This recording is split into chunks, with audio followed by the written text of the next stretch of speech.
Hello! Today we're building a 450-piece Pink Floyd puzzle that my dad got for us. Shout out to my dad for always being so supportive of our creative endeavors. He picked this puzzle up at a local music shop for $8.50. That's a pretty good deal if you ask me. For those of you who don't know, Pink Floyd is an English rock band that formed in 1965.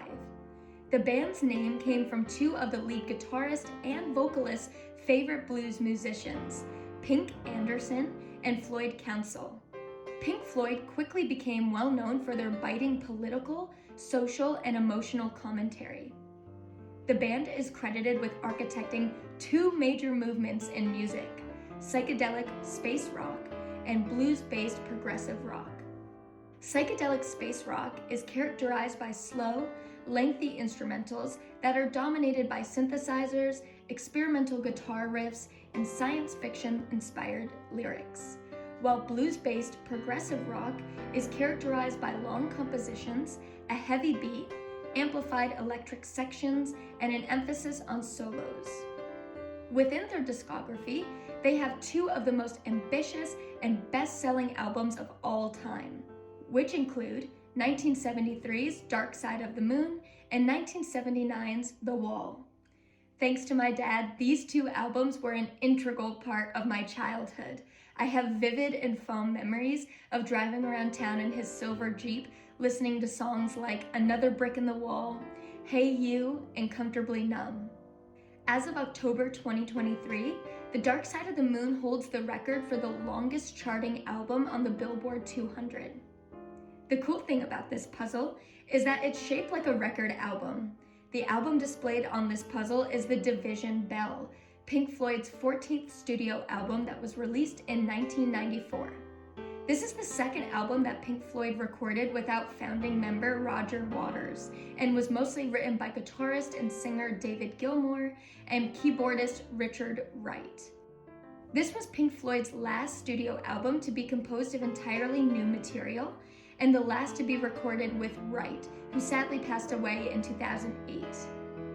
Although this album received mixed reviews, it reached #1 in more than 10 countries, including the US and UK. In the US, the album was certified double platinum in 1994 and triple platinum in 1999.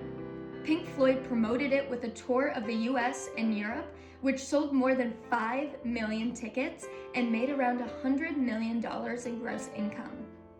When complete, this puzzle will measure 12 inches in width and 12 inches in height, which is the standard size of a record.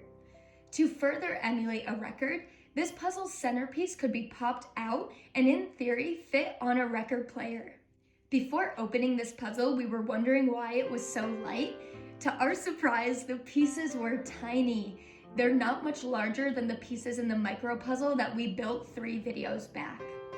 In terms of approach, we employed a more thorough organization strategy and sorted all of the pieces instead of only picking out the border to start. We put the pieces in piles according to the following categories: grass, trees, castle, light to dark colored sky, and light to dark colored metal with and without rivets. The images in this puzzle are isolated, therefore the piece piles made it easier to complete one section at a time. While building the border, we noticed that some pieces bowed inward while others bowed outward. This indicated to us that not all smooth, curved pieces were edges. This led to piece misplacement and the border not laying flat on the table for the first half of the build. Another level of difficulty can be expected with this puzzle, as most pieces look very similar, having 2 innies and 2 outies. Our tip for this puzzle is to focus on the smaller sections. They will add up over time. For example, starting with the grass, then moving on to the castle, then completing the darker horizon, then filling out the statue's noses, etc. The sections that I just mentioned all have something in common. They have unique features. The grass is stringy and brown. The castle is the only building and has 4 bright lights in front of it.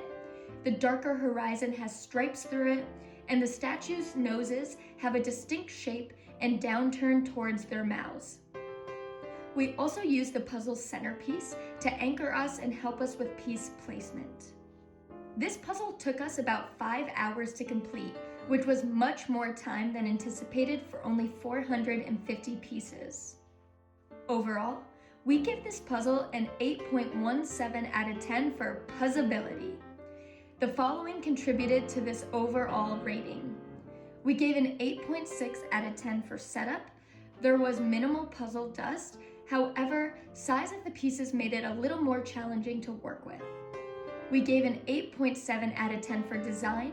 We commend the puzzle's commitment to stay true to the record's design and shape. We gave a 7.2 out of 10 for piece fit. The pieces were loosely connected. In closing thoughts, we believe this is a more challenging puzzle for most puzzlers. However, don't let that stop you. If you try this puzzle, we'd love to hear your thoughts. We would also love to know what other puzzles you're working on and which ones we should try next. Happy puzzling!